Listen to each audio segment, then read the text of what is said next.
Hello everyone, this is CoolPro195 and welcome to part 26 of Let's Play Crash Bandicoot and Sane Trilogy for the PlayStation 4, and in this part, we are aiming to complete the second warp room in Crash Bandicoot 3 Warped, and we are starting off with level 6, Gee Whiz.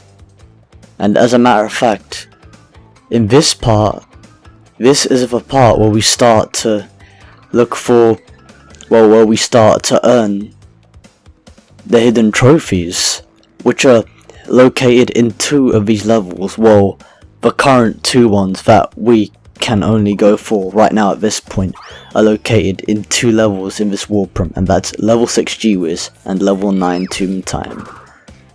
So without any further commentary from this point, let's jump right into level 6 Gee Whiz. By the way, fun fact, Gee Whiz was originally going to be level 1, according to a screenshot taken from an Italian PlayStation magazine from back in 1998 that features a screenshot of the beta build of the original Crash Bandicoot 3 Warped. To further clarify, it basically shows the game paused within level 6 Gee Whiz, and on the pause menu, you see the text written saying level 1 Gee Whiz instead of level 6 Gee Whiz, which clearly shows that this level was originally going to be level 1 back in the beta build. And before I get even more detail into this, we are going to earn the first hidden trophy, and by doing this we have to get transformed into a frog by the magician. Just like that, we've officially earned the PlayStation Network trophy, warts and all. And as I was saying before, the screenshot basically references the fact that level 6 Gee Whiz was originally going to be level 1 when it was in its beta stage.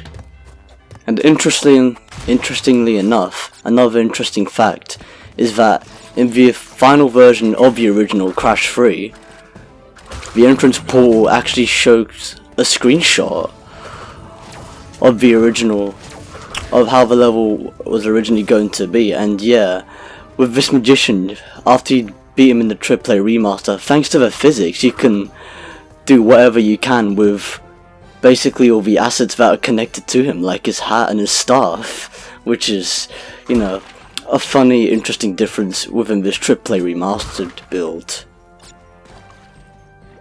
But yeah, anyways, as I was saying, yeah, it references the beta build in the original. I don't know whether that was a mistake or not, or whether they actually had that on purpose, but it was interesting, alright. And the fact that this is originally going to be level 1, like, it's interesting how it was originally going to be level 1 in the original.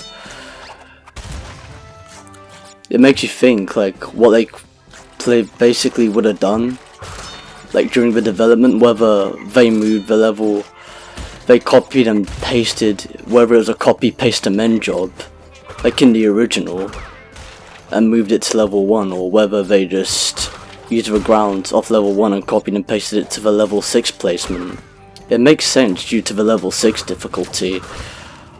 Like, it kind of feels like Warp Room 2 level difficulty anyways, but imagine if they left it like this in Warp Room 1, imagine how it would have been in a level 6 medieval level if they left it like this. They would have had to have made it much harder. Like, I can already picture it being harder, as a matter of fact. Well, pretty much Warp Room 3 level 15 double-headed type of difficulty anyway. And yeah, it's always better with invincibility going through this level.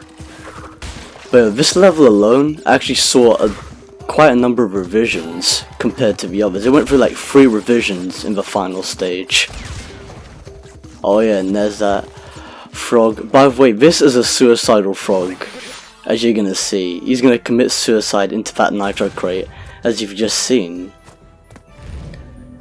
Yeah, this level pretty much gives a lot of nostalgic fondness to me personally, as I grew up with the level's development as well, as I've owned a few demo discs, some that include the original promo trailer and the playable demo within Power Regions. So yeah, this level was a playable demo within the Power Regions, and also this level actually had like a few clips within the promo trailer when it was in earlier beta stages, like for example this bonus round in particular was originally going to be an underground bonus round, just like Crash Bandicoot 2 Cortex Strikes Back. But then of course in the final version they changed it. Well, technically in the middle of the development they changed it, because this is how it was in the playable demo. And I gotta admit, like, it would have been really cool to have played like that sort of underground type of medieval bonus round that they originally had planned, and it looked really sick in the promo trailer. Back when I was a kid I really wanted to play it, and yeah, the placement was still the same, but obviously they've changed the bonus round entirely. Although I'm not gonna lie, that bonus round isn't that bad. I don't know why it took a bit of time to kill him, but yeah, the bonus round isn't really that bad. It isn't bad at all. It still looks nice as like a castle, like being set up high in a castle of some sort. But you know, it's interesting like what they went with it.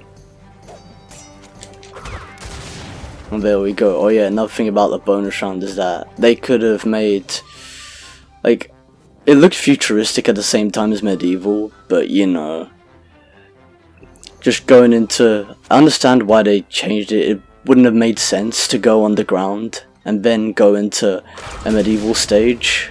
I mean, it wouldn't have made sense to go underground at a medieval level and suddenly it's the future, even though it looked like a mixture. But they still could have reiterated on that. But anyways, moving on. Now we actually have the crystal and the gem within level 6 G-Wiz. A nice, easy and smooth transition within the level.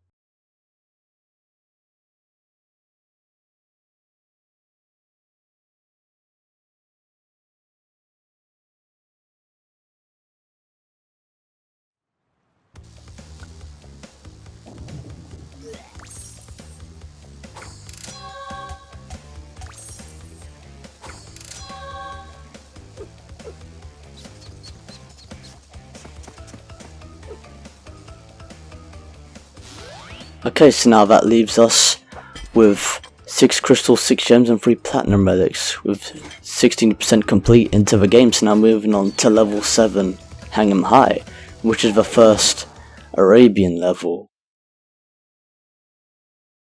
in the entire game. And this one is set in the daylight, whereas future ones, or ones ahead I mean, are set, you know, during the night. Apart from the death path for this level, which we access by earning 10 relics in the entire game from the 6th secret warp room. But yeah, we gotta watch out for these swordsmen over here, just swinging. I don't know whether they're like using the same old scimitars, but it's what it looks like. Well, not entirely anyways. But design based, it sort of looks like it. And yeah, I like how, you know, the mask makes you go much faster, which is really cool. It makes you go faster on the mesh or monkey bars, however the fuck you like to call it.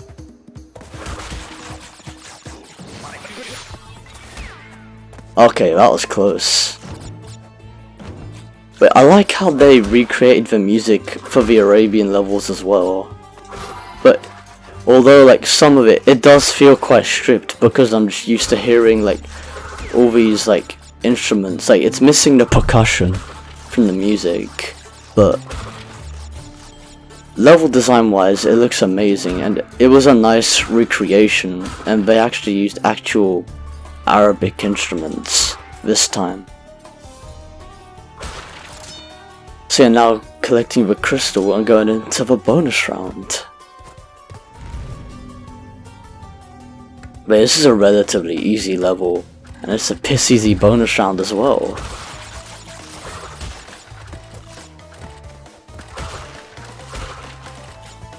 Yeah, I always get that life.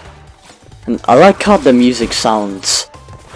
I like how like the bonus round music sounds for the Arabic levels as well, but sometimes it sounds futuristic.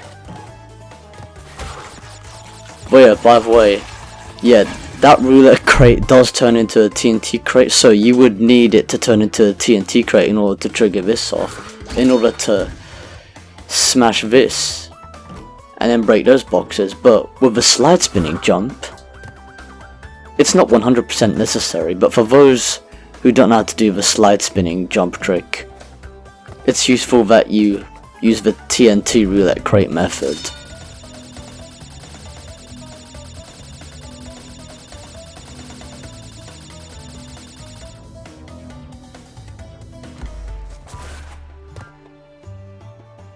But yeah, anyways, now moving on. I remember somewhere around this point there used to be a frame freeze in the original, which is strange. Well, not exactly strange, but it was due to PS1 limitations, presumably, that at that specific point there would be a frame freeze. And behind there you see Wumpa Fruit, which indicates that it's the death path for this level. And further on, past this area, after the swordsman, you see the yellow gem in the background, which you retrieve in the death path of this level, which is accessed by the 6th secret warp room. And of course, as mentioned before, we need 10 relics for that.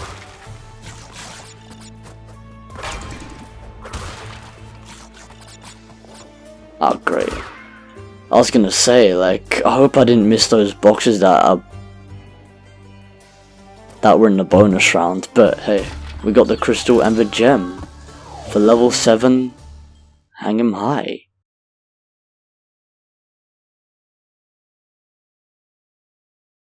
It's still an easy level to what I remember, even though the swordsmen make it challenging sometimes.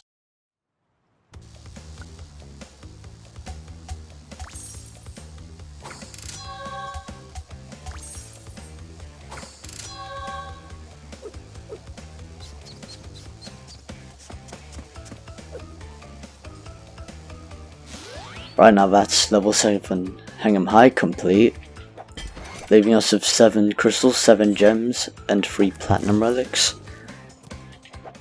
With 18% completion, now we can jump right into level 8 Hog Ride, which is the first motorcycle level that we play. And yes, I'll be doing the platinum relic run straight after the crystal and gem run, or we'll see. But you know, the physics are fuckery at some points. Alright, now in the motorcycle stages, and this applies to every motorcycle level, that you gotta hit up and X in order to get yourself that extra boost right at the beginning, so then you can launch yourself further into the track, making it more likely for you to finish the race in first place, which helps out a fuck ton. But you know, knowing these physics in this AAA remastered build, especially for the motorcycle levels, it's something you gotta watch out for, and well, that was really close. But sometimes they're so stiff, even with the D-pad, they just don't wanna work. But yeah, I'm just using the analog stick so it's not fucking up so badly. But yeah, and as you see, we got the crystal and the gem first time, which is surprisingly quite easy given the physics. Like, it's the easiest shit to do, well not entirely, but you know.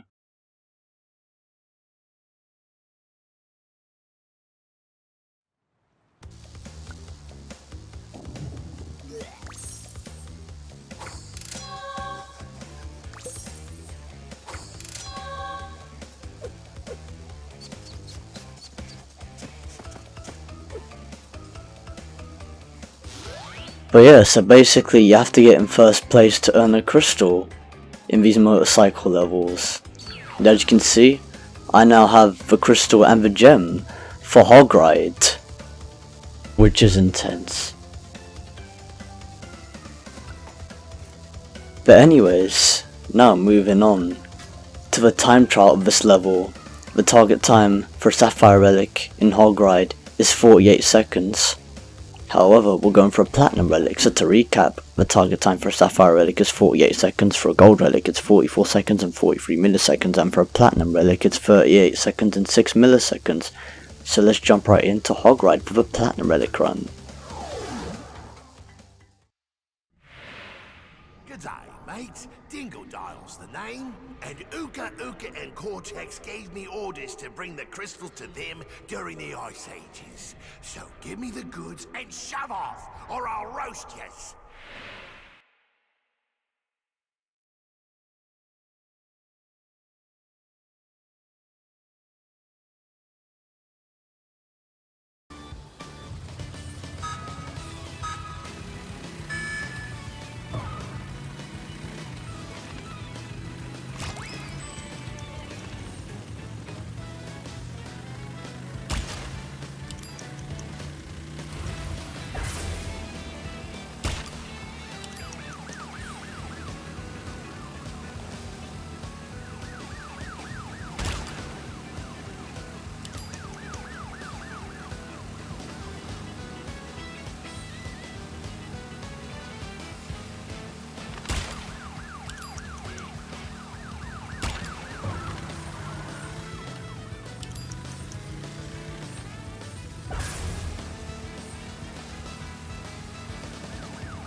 This run has resulted in the time of a gold relic, with a time of 38 seconds and 50 milliseconds.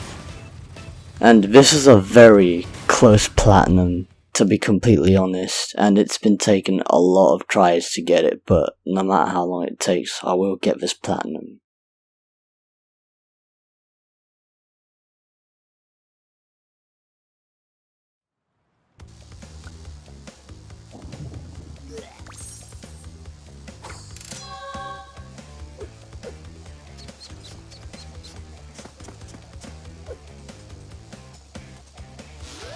Right, so that's for gold relic earned for level 8 Hog Ride. However, I'm going for a platinum relic, so to recap, the target time for a platinum relic is 38 seconds and 6 milliseconds, which I was only off by milliseconds. I was on the 38 second mark, but I missed it by a good margin. So yeah, I'm gonna jump right back into level 8 Hog Ride for the platinum relic run.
This run has resulted with a platinum relic of 38 seconds exactly, and I'll tell you one thing, it's about fucking time.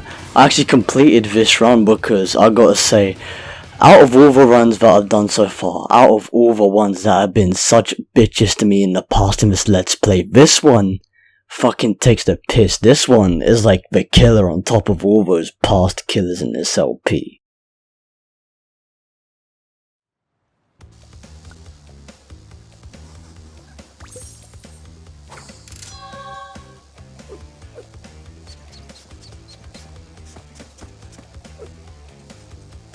So now that's officially the platinum relic earned.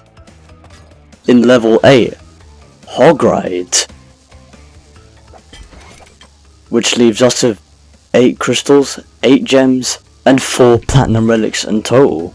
And to recap, the time I got for a platinum relic in level 8 Hog Ride was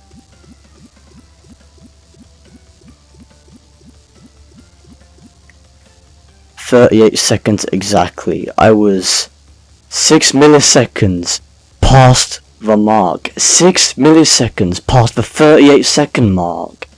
That the amount of close platinum runs that I've got, like proper close platinum runs, you don't even understand. Hell, you can see like 3 successful runs there. Most of them I ended up restarting specifically for that reason. And yeah, obviously you can see the top time is my platinum relic time, but yeah, about fucking time I got the platinum relic. I'm a patient man, but this fucking shit takes the piss, you know.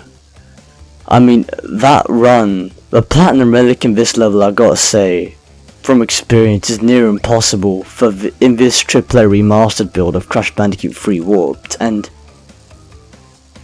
I gotta say, for the physics, like, they left it in such a mess, and I really hope this new patch actually fixes, you know, the motorcycle physics on top of everything else.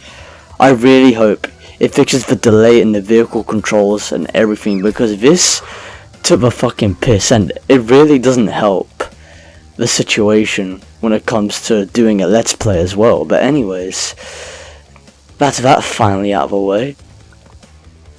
One thing I didn't mention about it is that, you know, the scenery of the level, well, I didn't get to mention previously since, you know, I was doing the crystal and the gem run, and I had to do the relic run silently. But yeah, the scenery that they went for that level was pretty much like an old western theme. So in a way it's quite cool that they have like an old western theme in the background for, like, you know, the motorcycle race levels. As for the music, yeah, the organ makes it sort of sound like church music, but not exactly. So in a way, some people would say it's like speedrunning in a church. I know a certain friend of mine who would say that it's definitely like speedrunning in a church. And I'd like to give a shout out for Dingo Crash for that hilarious reference right there. Yeah, just like put Crash, make all the fucking lab assistants dressed up as like fucking nuns or some shit in their race cars. But yeah, the fact that they can't move fast enough really doesn't help. You know, the way it doesn't help in terms of space either.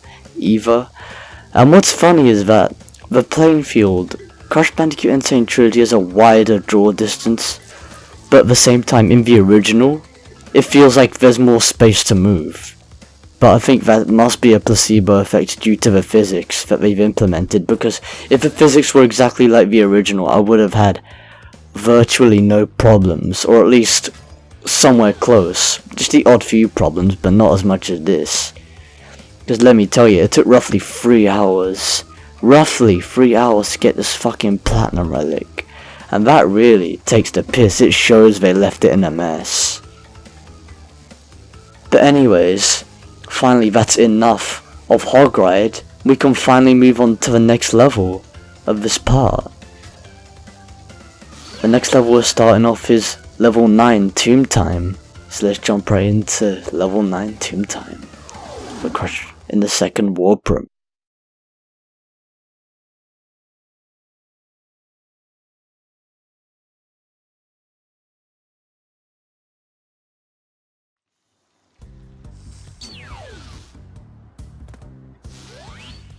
Now, the opening sequence to this level pretty much basically reminds me of the original Crash Bandicoot 3 Warped promo trailer, considering the introduction to this level is basically the introduction to all the beta footage that we actually got to see within that promo trailer for the very first time. And as a matter of fact, for this level in particular, there are 2 Easter eggs. Well, they're not exactly Easter eggs.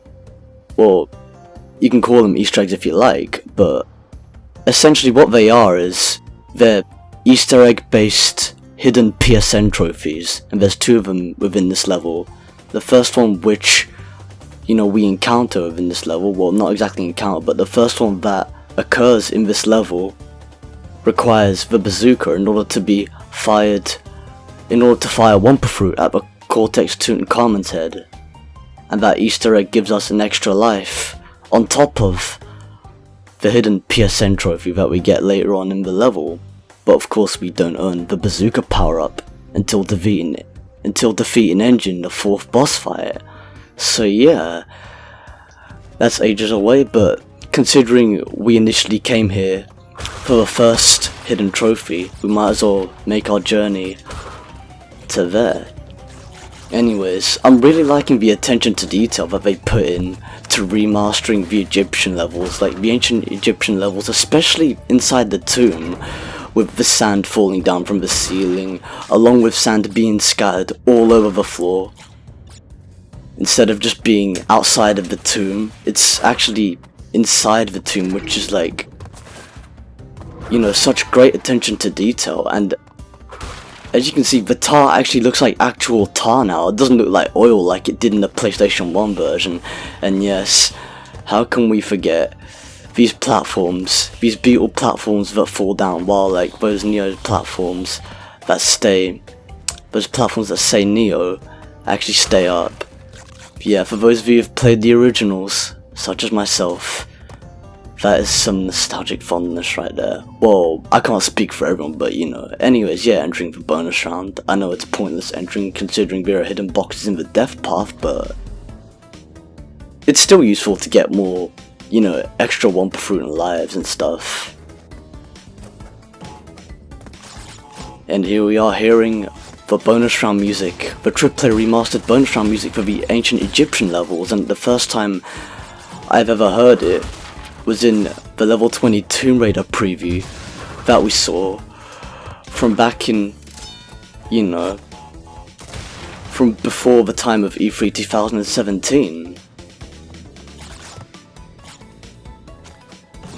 And that really built up a lot of hype for the Egyptian levels, especially for me personally. Oh yeah, and some of you are wondering why there was such a basic design to the original, to the Egyptian bonus rounds. Like, they didn't even make any Egyptian based platforms, Egyptian tomb based platforms per se. They literally just used iron crates, which is really cheap, but presumably probably Naughty Dog saved it till last when they were developing the original game. And for the AAA remaster, they could have done more. They could have actually added, you know, Egyptian tombs. Well, they could have like recreated like some new type of platforms that at least, you know, had sort of the same level geometry, but I respect that they kept it true to the original, since they were conforming to the original design, so they did what they had to do. It was a AAA remaster after all. Oh yeah, by the way, initially, you'd require the double jump to get up there, but as you've seen previously, well, as you've seen earlier, I actually did the slide spin jump in order to get myself up there, but you can only do that once here in the AAA remaster, hence the stack of crates that were here previously which got blown up by the TNT crate. However, in the original, you can glitch yourself up there, but unfortunately, that's not the case with a AAA remaster, because the way to glitch yourself up there is by doing the supercharged body slam underneath those iron crates at the top, but as you can see, that's not possible to do in the AAA remaster because there's a collision blockage between both the character model and those iron crates, which is something the original did not have. So it's something that they've actually fixed, and yeah, as you can see, I can't actually make it even by like doing the supercharged body slam on top of, you know, the slide spin jump combined. Even though it does look like you're gonna make it, you know, the hitboxes are not gonna match like when you're making your way down. But anyways, that's enough of that. That's a bonus round complete for now. But we will, of course, come back to this. But as for the Egyptian levels, I really like the attention to detail, not just the sand falling from the ceiling, but the lighting as well, especially with like, you know, the skybox that they put in. Oh yeah, and as I was talking about earlier, we have our first Easter egg, although I'm not going to do that yet, because first I'm going to smash these the traditional way, and then I'm going to kill myself and do the Easter egg. So yeah, this is sort of like an Easter egg, but not really. This is just something that, you know, was originally part of the original, and not something that was actually, you know, probably hidden. So yeah, we get, like, effectively 10 Wumpa fruits out of this chimp, whatever the fuck it is. But of course, that's that out of the way. Now I'm gonna kill myself to actually show the Easter egg. Epic kill, epic suicide, the leap of faith in ancient Egypt. Okay, now to do what we actually came here for. Now, in order to, like, earn this hidden PSN trophy, we are going to basically avoid every single one of these powder shots that these chimps shoot at us until they run out, effectively. Yeah, most people would actually jump away from them, which is honestly a safety precaution, but I personally tend to do it like this, since, you know, I just find it really sick to do the slide spin jump trick, especially doing it on just one spot in the middle, just to fuck with them. It's just that fun. Yeah, sometimes it just doesn't want to play because it wants to be a bitch, but you know, those are the mechanics. But yeah, it took its time. Okay, now that all the vases are empty, and the chimps are no longer throwing their powder shots at us, we can finally smash them in order to earn the PSN trophy that we came here for. And as you can see, the Easter egg is the golden monkey meditating and levitating up into space, or heaven, whatever the fuck you want to put it. And the PSN trophy that we get from that is your moment of zen. I gotta admit, that is a cool little Easter egg that they put in. Yeah, watch out for those, you know, those guys that actually pull those levers, because you can usually jump over those, like, blocks that they fall down. Yeah, one thing to really avoid is these lights over here. Like, there's basically, I don't know whether this is sunlight or not that's actually shining down, but whatever it is, it actually indicates where you are, and it gets these walls to fire arrows at you. Well, technically, like, they fire towards, like, the wall. They don't technically fire specifically at you, but just at the walls themselves, as you can see the markings. And I'm liking the attention to detail that they put into that as well, you know. Like, of course they're far more detailed than the PlayStation 1 version, but, you know, it's just something really interesting that they put. But yeah, by the way, here's the death path that we can't actually access. And in order to access this level, we need to earn the purple gem from level 13 high time, which is located in the third warp room, which is actually some time away from now. And as a matter of fact, this is actually the first and only death path that actually has an entrance like this, that actually uses an actual door for an entrance instead of a platform. It's the only death path within the entire game, and the entire franchise for that matter, to actually use this sort of concept. And one interesting thing that we can do in the original is that we can smash the 4 boxes that are on the other side by supercharged body slamming from this side of the door. However, there's a slight difference to that. In the original, you can smash the boxes and obtain the Wumpa fruit from the other side of the door by supercharged body slamming, but in the AAA remaster, you can't obtain the Wumpa fruit. You can only actually smash the crates from the other side of the door, which is funny because the supercharged body slam impact radius is still the same as in the original, as far as I know. But yeah, it's actually quite interesting how they actually went for this design for the door, especially for the original, and it's really nice how they recreated everything. It looks really cool. Wow, that was really close there. I gotta say, that was a real close one. I legit nearly fell into that pit. And yeah, now we're approaching more like challenging platforms. Well, to me personally they're not that challenging, but you know. And yeah, if you're skilled enough to make it across like that, like using the supercharge, well not the supercharge but the slide spin jump in order to get yourself across there, then you know what you're doing, you know you got the skills.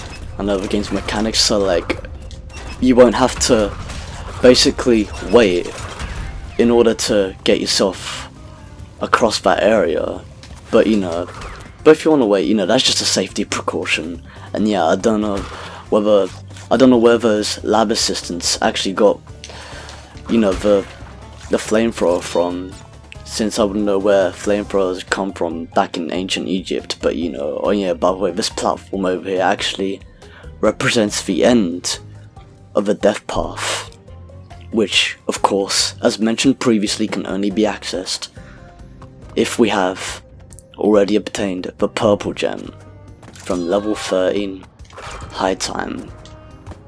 And as for these platforms here, this is a really interesting difference. I like how the sun shines on the platform and it just makes it look like chrome, a chrome design of gold in a way, which is, you know, pretty cool. Oh yeah, and as partially mentioned previously, I'd like to further point out that, you know, there are additional boxes in the death path, which, you know, I sort of mentioned previously, but I'll explain in more detail.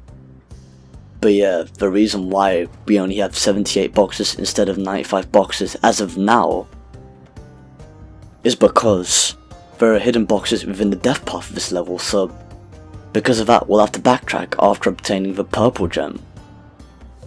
So in this case, this is just a playthrough, this is just a crystal playthrough for this level where we can only obtain the crystals. So in the next playthrough of this level, when we return, we'll be getting the gem, well, effectively the box gem and the death path gem.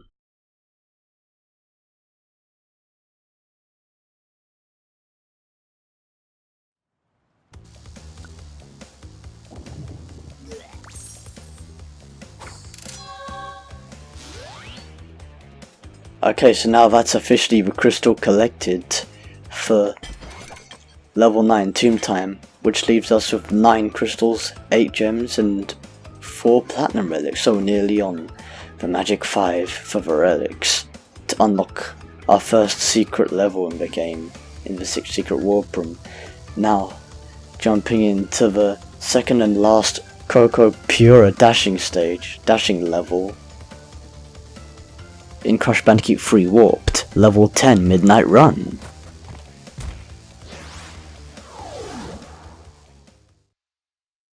By the way, that hint pretty much points out the obvious, considering we already knew from level 3, Orient Express, that we were able to charge through those barrels as Pura in order to be able to smash them. And here we are in level 10 Midnight Run, another level that was a North American playable demo for the original Crash Bandicoot 3 Warped, and also another one of the levels that was featured within the old classic promo trailer for the original PlayStation 1 version. As a matter of fact, pretty much the majority of the second warp room, if not the whole of the second warp room, reminds me of the promo trailer in general. And whenever I think of a promo trailer, even for like the slightest second, it immediately points back, well for me personally, it immediately points back to that underground bonus round within the medieval levels, such as shown in level 6 G-Wiz, which was a really cool looking bonus round. Yeah, the concept doesn't make sense where like it's suddenly the future when you go underground, but it looked really awesome still though. And for them to put that into effect, it would have looked really sick for the final product. And yeah, as you notice, some life crates were actually changed to question mark crates for some reason in the AAA remaster. I never understood why they did that, but you know, there you go. Well, and as you can tell, yeah, the AAA remaster was actually remastered on the ground of a North American release. As you can tell, that enemy wasn't underneath that crate that was hovering on top, as it usually would. like in the PAL version, and just like that we got the crystal. Yeah, this is a fairly easy level, although the physics are not so perfect. I mean, it's easy to get tripped over by those lions, but hey, I seem to have gotten a nice easy ride. But anyways, yeah, now that we've completed the level, we can jump right. Now we have the crystal and the gem for level 10 midnight run. Now we can finally progress. It's actually a piss easy level as well, but even though it is a harder counterpart to Orient Express, it's still fairly easy.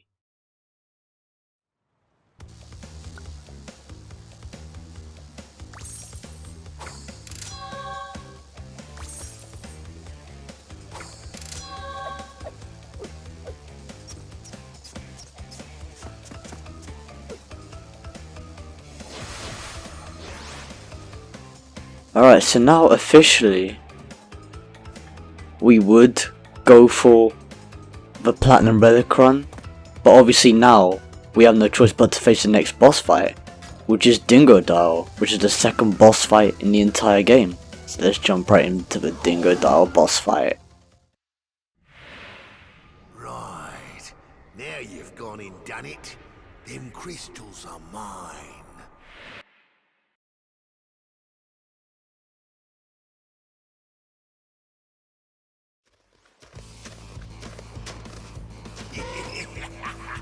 Break out the butter. I'm gonna make toast. Alright, now we're officially in the Dingodile boss fight, which is the second boss fight in Crash Bandicoot 3 Warped, and all we have to do is dodge every single one of the shots that are coming from his flamethrower. And of course, first off he starts off shooting towards the sky and landing into Crash's area, whereas Dingodile is in the center now for the second phase of his attack, shooting, well, the second part of his first phase of attack anyway, like blasting through the icicles with his flamethrower. And this is how we attack him. We go right into the middle and then spin him. And I like how they still use the old sound effect of when his generator is about to go off, when it's like counting down. And of course, further phases you get into, the harder it is. Like, you can see him shooting much faster, but of course you can skip all that by doing the slide spin jump and piss easily spinning him in the middle. And then of course after that you gotta get out quick before you explode inside the center of icicles. But I do like the icicles that are there. And yeah, he starts taking 2 shots in this final phase, and now that's officially the Dingodile boss fight complete. And just like that, the Dingodile boss fight is defeated, and we get the trophy, Penta's Revenge, for defeating Dingodile. And for fun, we can just bounce on top of Dingodile, just like Penta is bouncing on top of the ammunition pack, or whatever the fuck it is that he's using, which of course ended up blowing up in his face. Especially as we piss easily used the slide spin jump technique in order to defeat him the easy way at the same time.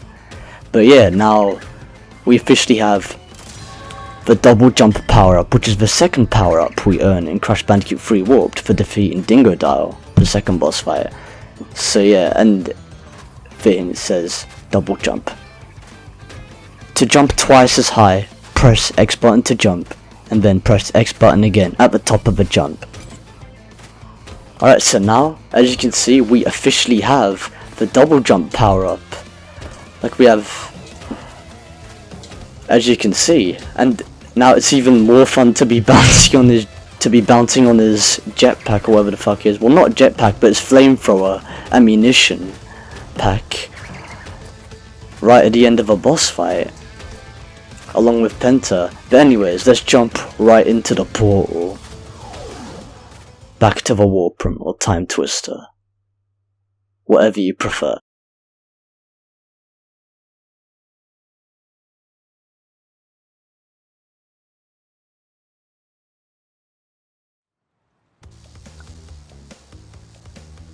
Now we've officially beat Dingodile, the second boss fight in Crash Bandicoot 3 Warped. And from that boss fight we've earned the double jump ability, as you've seen before, and I don't know if I'm the only one who's noticed this or not. I think a lot of people who know Crash Bandicoot really well would have most probably noticed this, but within the double jump, in the original you would see like smoke coming out the double jump whenever you do the second jump, but in the AAA remaster you see like a circle like generating from underneath him, which looks pretty sick in my opinion.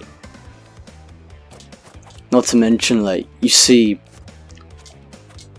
like more of a variety in his animation, as in like special effects, which looks really sick, as in like, you know, it shows how fast his legs are going up when he's doing the splits in the air, so yeah, that's pretty sick.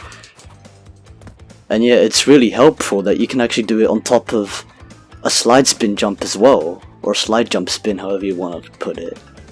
And yeah, anyways, and just like in the last part, we've ran into the same situation, where the last level of the warp room is a vehicular level, or riding level, however you want to put it.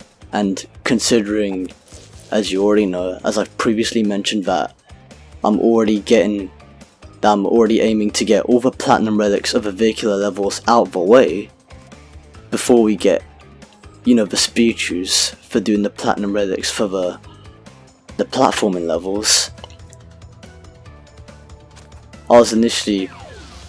I could have gone into level 10 before the boss fight if the button for the boss fight portal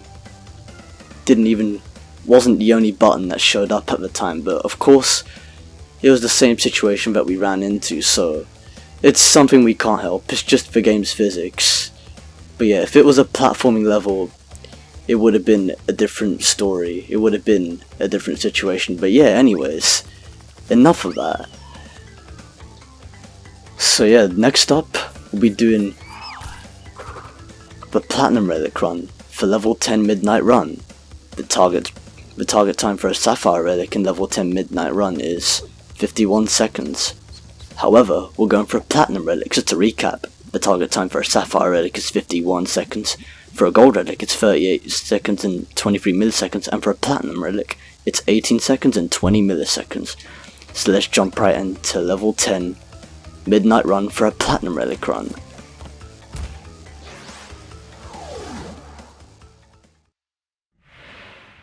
Well, haven't we gotten far for a pair of fuzzy marsupials? I am Dr. Nefarious Tropy, master of time and the creator of the very time twister machine you see before you. Uka Uka and Dr. Cortex have sent me to end this little charade, so you won't be leaving my area with the crystals. I swear it.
This run has resulted with a Platinum Relic with a time of 12 seconds and 38 milliseconds, and with that being the case, I've officially just got the trophy.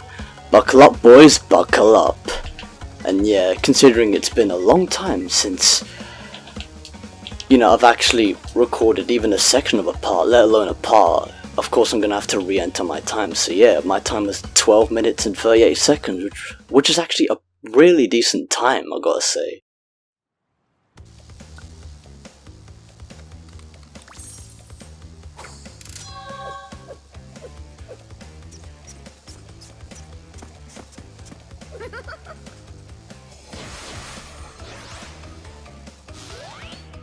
just like that, I now have the Platinum Relic for level 10 Midnight Run.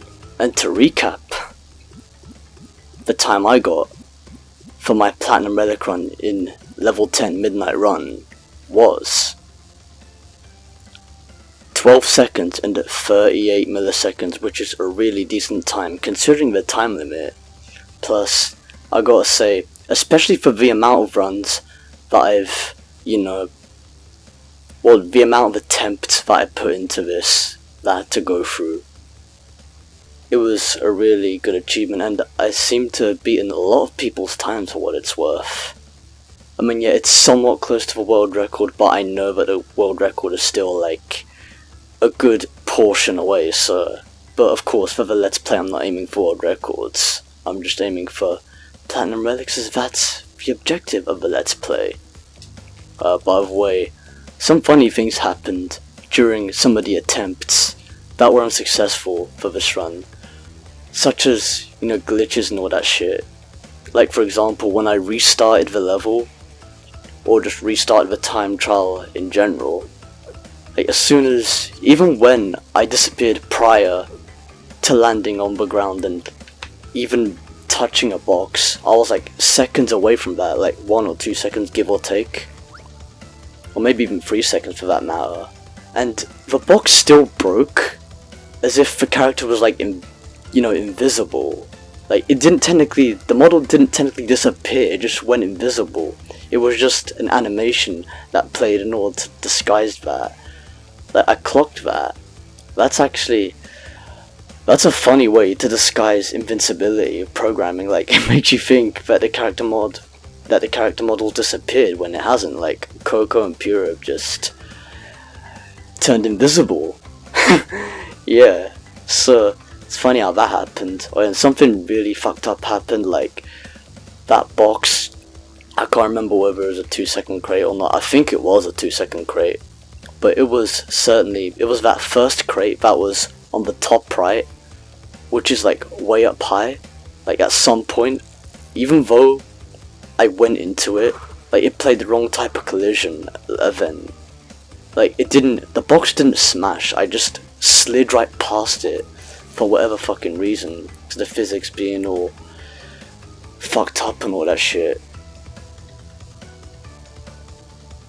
But nevertheless, it was still pretty decent, and I gotta say, it was certainly better than my Platinum Relic run for level 8 Hog Ride, which took like 3 hours in total to even, score a successful run with that one. But yeah, Midnight Run was obviously a much easier level, especially considering its concept. Like, it really helps. And anyways, some of you may think that it's the end of a part now, or as a matter of fact, no, it isn't. Why? Well, I'll tell you why. Because now that we've got the Platinum Relic for level 10 Midnight Run, at this point, pretty much going by the format that I'm pretty much completing the game in, we now have the magic 5 relics in total. So yeah, now we have 5 Platinum Relics, which is obviously what I aimed for, but I know it just takes 5 relics, but anyways, that leaves us as 26% complete, and as a matter of fact, we have now scored the magic 5 for the amount of relics that we need in order to unlock our first secret level within the secret warp room. With that being the case, I'm gonna head over there now in order to get it out of the way, in order to end this part with a more celebratory vibe. Oh, and some of you may notice certain differences that have been going on, like in comparison to earlier in the video. Because like, now you can tell, like, you guys have probably noticed the faster loading times when I entered, re-entered level 10 Midnight Run for the time trial. And yeah, the faster loading time, that's of course the result of the multi-platform release patch that they've added in which is pretty cool. And yeah, that takes us to the secret level Future Tense, which obviously I'll be leaving to right to the end of the Let's Play as that's DLC. And I'll be covering the base part and the base product. So yeah, I'm going to focus on the base product first and then move on. And now you're wondering what this is in the middle. Well, this right here is the platform that takes us to the secret warp room.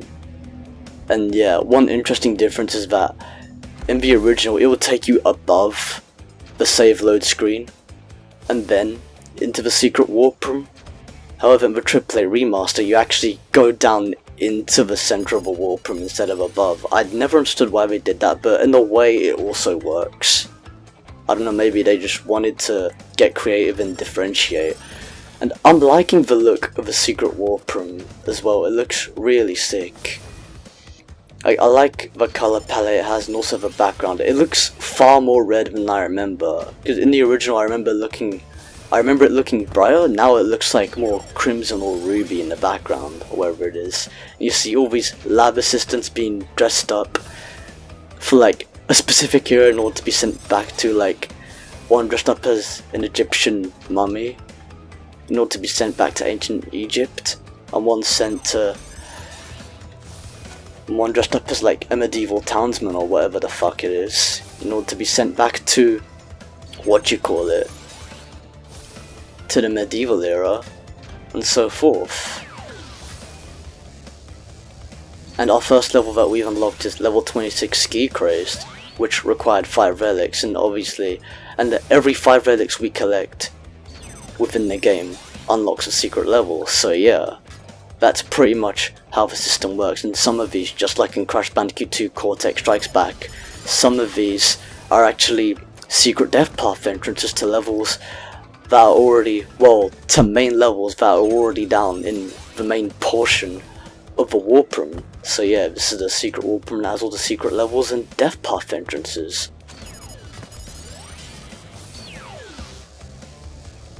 So yeah, to get this out of the way, we'll be going into level 26 Ski Crazed, our first secret level, and of course there are no crystals in the secret levels. Therefore we can already do the time trials, either the gem or the crystal all in one go, but of course I'm going to do them separately in order to, you know, give a better feel to the Let's Play, and also make it feel more conventional, and keep them separate just to keep them more organized as well. So yeah, Ski Crazed, it's another one of those jet ski levels, but this is definitely a harder counterpart to most of them. But of course there's one harder than this, which we will discuss in more detail later on. So yeah, anyways, first off, I'll be doing the gem playthrough for level 26 Ski Crazed.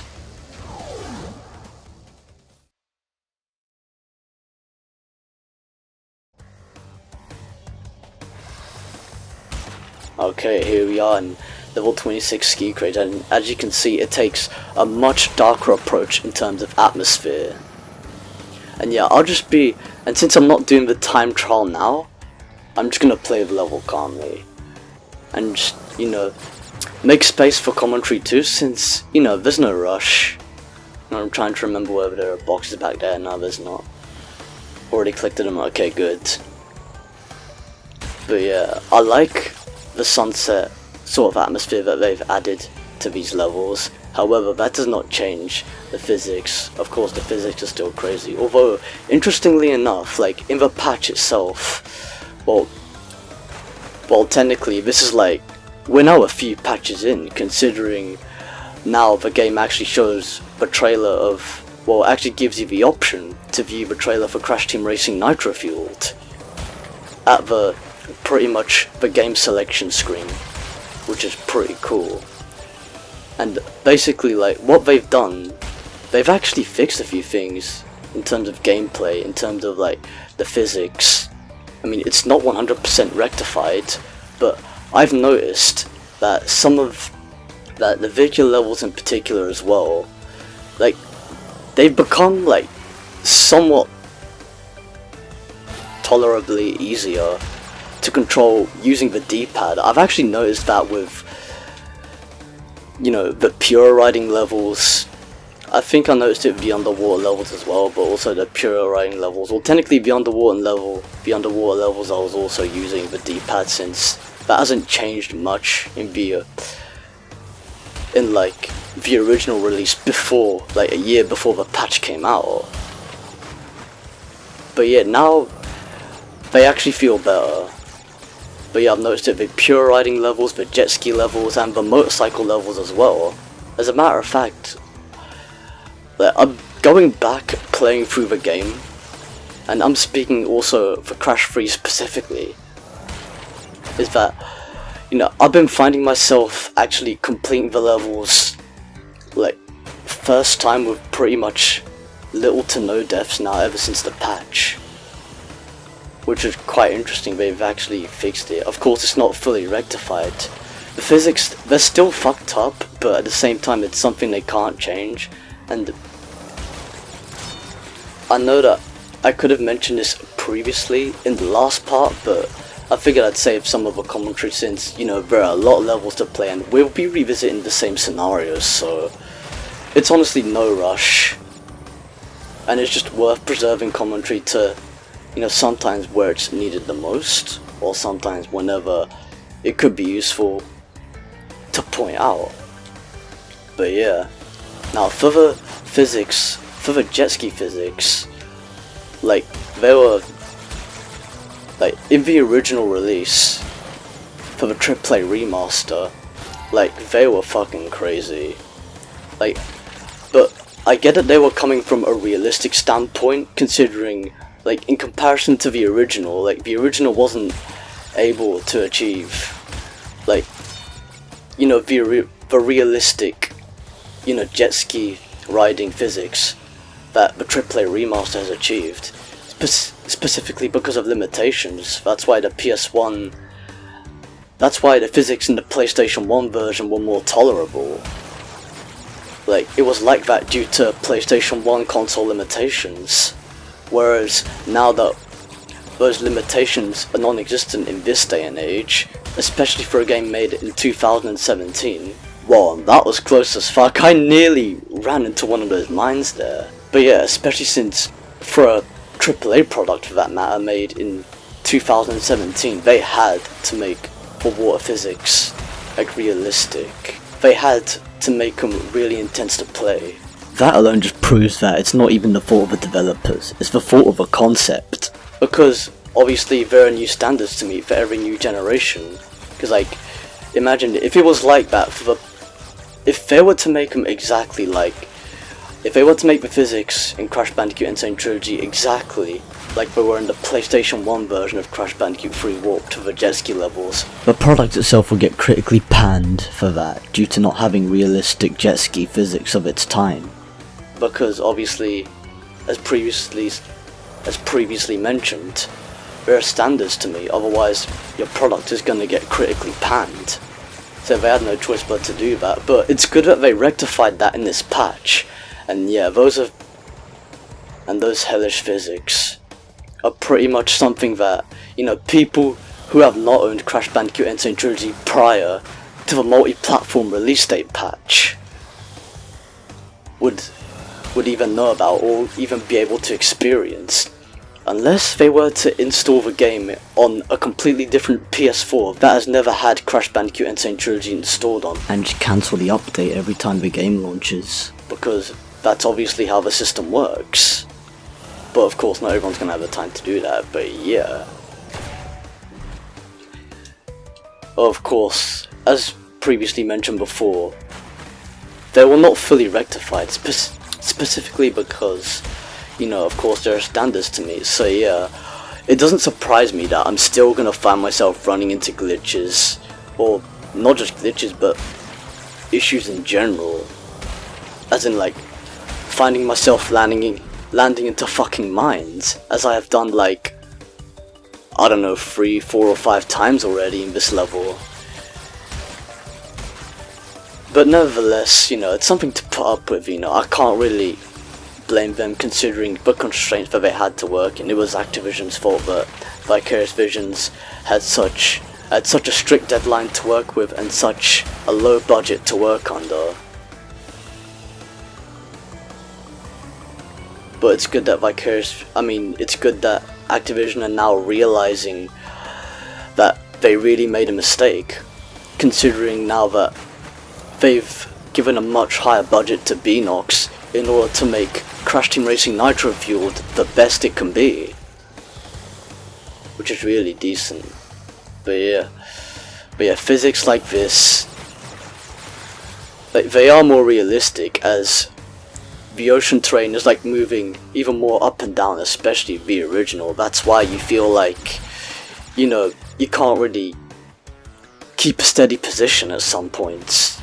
It's like you're constantly being bounced up and down, like, along with all the assets, such as the boxes, like the crates or however you want to put it, especially with all the bombs.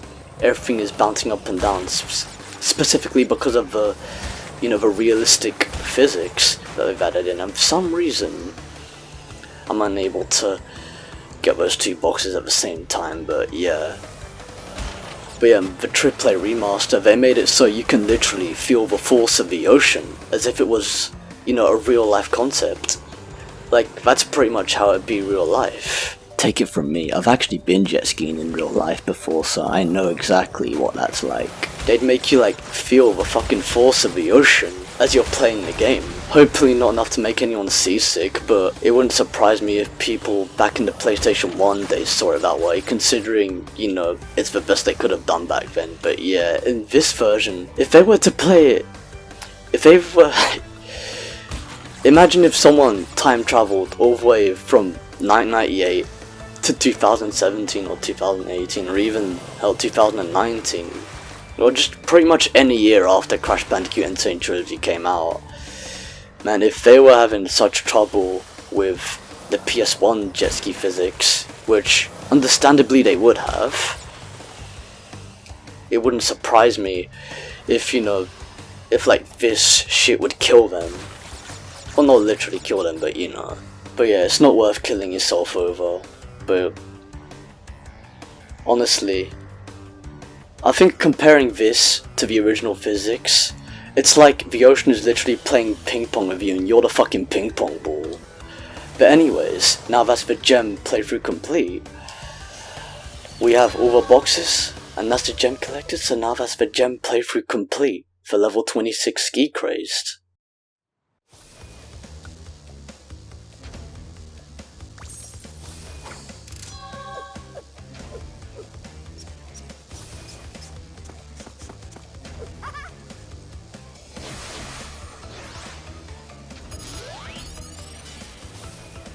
Okay, so now that's officially level 26 Ski Crazed complete with the box gem.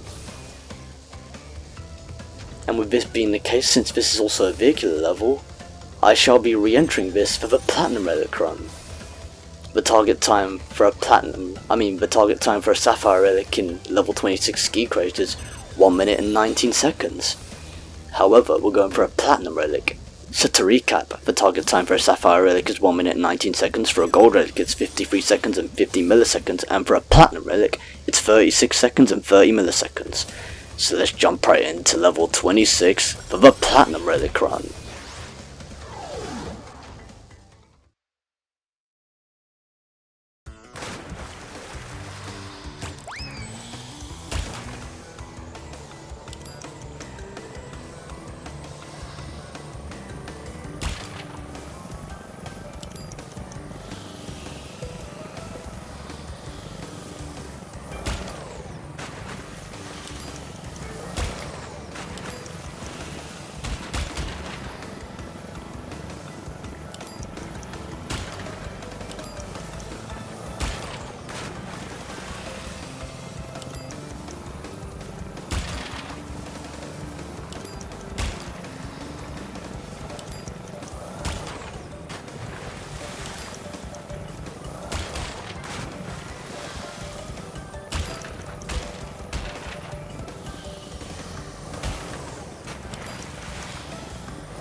This run has resulted with a platinum relic with a time of 30 seconds and 99 milliseconds, and I gotta say, this level was a really hard grind.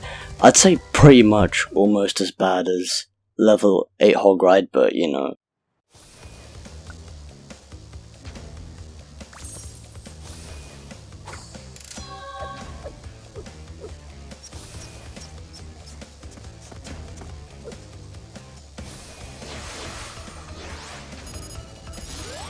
Yeah, as I was saying, after such a long ass grind, we finally have the platinum relic for level 26 Ski Crazed. And to recap, the time I got for a platinum relic in level 26 Ski Crazed was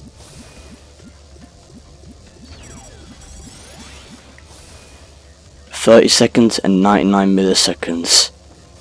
I can't even begin to even count the amount of attempts that it took in order to achieve this platinum relic, especially for this let's play alone. Although I gotta say that patch did sort of make it more tolerable, but it's still a bitch. Well, I never said they made it, well, I never said, you know, they stopped making time trials a bitch. I mean, that's a completely different story. That's something they can't do, you know. But, you know, that's fine, because that's just the nature of time trials. They're a bitch in any game, in any level, in any game, no matter what. And for what it's worth, I'm so glad I got this out of the way, especially since it's a secret level and it took so many grinds. It was so intense. In a successful run, I know I could have done better since I know for a fact that I missed a 2-second crate, which I piss easily could have gotten if it wasn't for the physics fucking up on me, but on unsuccessful runs it fucked up a lot worse, and this is still decent for the let's play, so I'm happy with what I got. Well, as a matter of fact, now that I look back at it, it wouldn't have made a single difference whether I've gotten that 2-second crate or not, considering the time was already frozen for a very long time, to the point where that literally became the end result of the platinum relic run. And for what it's worth, I still got a pretty decent time past the margin, considering, like, getting past the target time was really far away from the border. But I ran into some crazy glitches though. I mean, I don't think they're new glitches, but they're still worth noting. And in a way they were funny, but at the same time they were piss takes too. Well, one of them was actually good. One of them actually saved me and would have gone sick down in a successful run, but fuck how that one ended up. And the other glitch that happened to me was a real piss take. Like, basically, you know that bomb that has the Akuraku crate right next to it? Like, I pretty much crashed into that bomb and got the Akuraku mask at the exact same time, and yet I died and it restarted the level. Like, shouldn't I have fucking carried on and just taken damage or some shit? Because technically it happened at the same time. I didn't die before getting the Akuraku mask, so yeah, that's how it should work, but decided to fuck me over. But I'd say, in a way, it's comparably hard to level 8 hog ride the platinum relic, but at the same time, you know, it was really worth getting out the way for what it's worth. But still, it wasn't as bad, to be honest. I gotta say, yeah, even for level 8 hog ride, like back then I was thinking like, oh, whoever made a goal so impossible to achieve with, well, so nearly impossible to achieve with such fucked up physics, like, really needs professional help. And yeah, some of you may be like, it's a bit much, when I'm like, don't give me that fucking shit. If you know you've been through that shit yourself, don't judge others for thinking the same as you, otherwise that makes you a hypocrite. Like, get your fucking act together and sort yourself the fuck out. It's true. But anyways, just gotta deal with the facts. Anyways, yeah, that pretty much concludes that, and I'm happy to have done this for what it was worth. And that, like, literally gets one of the harder levels out of the way already, so I don't even have to, like, come to this now later on. So yeah, it's pretty cool how I managed to get that done early. Well, what do you know, we finish off part 26 by completing level 26, what are the chances of that happening? Oh yeah, and now, of course, it's automatic that, well, it's not exactly automatic, but you know, it's always like first instinct to know that if you complete the second warp room, you unlock the third warp room. So yeah, the third warp room is the next destination, which we are going to. And honestly, for what it's worth, this was a really eventful part, but it was also quite a long part to actually, you know, work on in terms of everything, not as in like both recording and editing. And yeah, I pretty much, as mentioned before, I had to take some time because, running out of time and stuff. I mentioned in other projects that, I had to come back to the Let's Play at some point, but yeah, now part 26 is technically finished. So everything you've seen from basically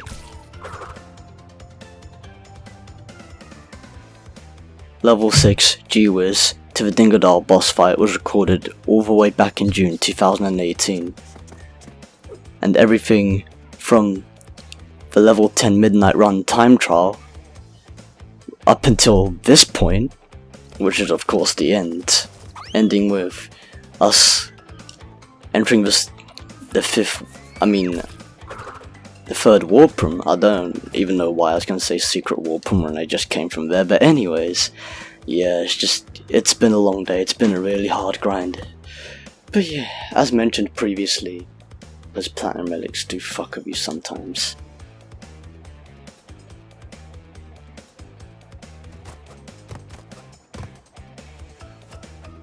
But they're really fun to do at the same time. It's worth the achievement, and honestly I feel a lot better now that it's out of the way. Yeah, it's crazy doing them, but at the same time coming back to recording really made me realize how much I missed recording, and I really missed recording parts of the Let's Play, and I was so glad to finally have time to come back to recording.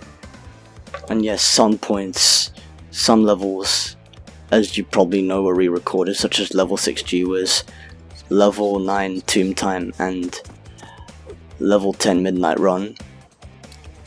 But that was only because I didn't actually like the way they were executed initially within the part, so yeah, I felt like I had to re-record them, so then I can pretty much execute them much better, commentary wise and gameplay wise.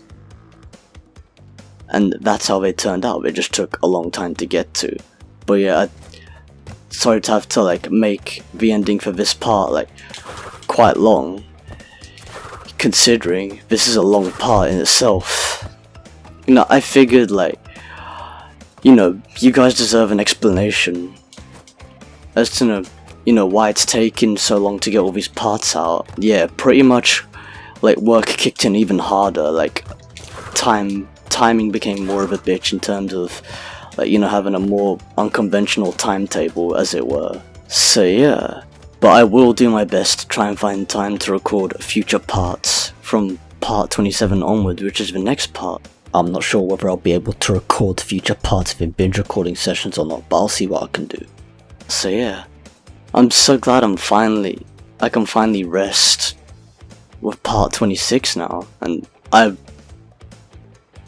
and for what it's worth, I'm also still partially excited to finish the Let's Play off, considering, this Let's Play is a project that I like doing, but I also want to get done, if you catch my drift.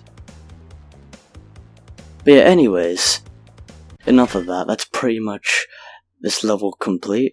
Oh yeah, we got 6 platinum relics right now, which is awesome, which means we only need 4 platinum relics until we unlock pretty much the next secret opening, the next button in, the 27th button in, or button number 27 in the 6th secret warp room, which, as mentioned previously, I've mentioned this previously, as button number 27 in the 6th secret warp room unlocks the secret death path entrance to level 7 Hang 'em High from warp room 2, where we get the yellow gem. And yes, pretty much this is the warp room where Warp 3 is also pretty much where even more of a backtracking kicks in, so yeah, you're gonna see quite an amount of backtracking. Well, I wouldn't say a fair bit or quite a lot, but I'd say somewhere in the middle. But yeah, anyways, that's enough of that. But yeah, I just figured I'd show the stats and also explain further what the next part is gonna be, so yeah. Well, what will happen in the next part anyway. But yeah, anyways, that's pretty much basically the end of part 26 of Let's Play Crash Bandicoot and Sane Trilogy for the PlayStation 4. I really hope you lot enjoyed watching this video, no matter like how long it took. And yeah, of course, unsuccessful runs are gonna be cut out, but yeah, that's how it's gonna be. But anyways, I really hope you enjoyed this part. Feel free and be sure to subscribe, like, or rate, however you want to put it. Drop a comment below to leave constructive feedback if you possibly can, and or share it around with your friends and family, whoever they may be, and see you lot in part 27 of Let's Play Crash Bandicoot and Sane Trilogy for the PlayStation 4, or any other projects on my channel, whenever they may happen. Until then, laters everyone, peace out.